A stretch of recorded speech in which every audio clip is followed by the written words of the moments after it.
Polisi dari Polsek Pelaju Palembang melakukan olah tempat kejadian perkara dari laporan Fitra Septiani yang kehilangan HP-nya karena penjamretan. Peristiwa sendiri terjadi di Jalan Tegal Binangun, Kelurahan Pelaju Darat, Kecamatan Pelaju Palembang.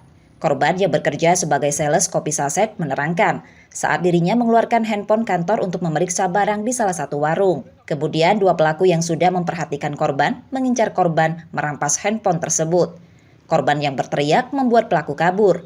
Namun karena lokasi kejadian sepi, teriakan korban tak terdengar warga. Kunjungan ke toko. Terus? Terus tuh aku tuh keluar ke HP kan karena aku absen. Pas aku absen tuh langsung dijamretnya, langsung lari ke sana dia. Orang berapa pelaku? Wong duo, pakai motor NMAX warna hitam. Sempat kita teriak? Dia sempat aku teriak minta tolong juga kan Pak. Terus ini karena posisi itu sepi jalan tadi itu Pak. Polisi tengah melakukan penyelidikan dengan meminta keterangan saksi dan memeriksa CCTV. Yudi Kiswanto, Kompas TV, Palembang, Sumatera Selatan.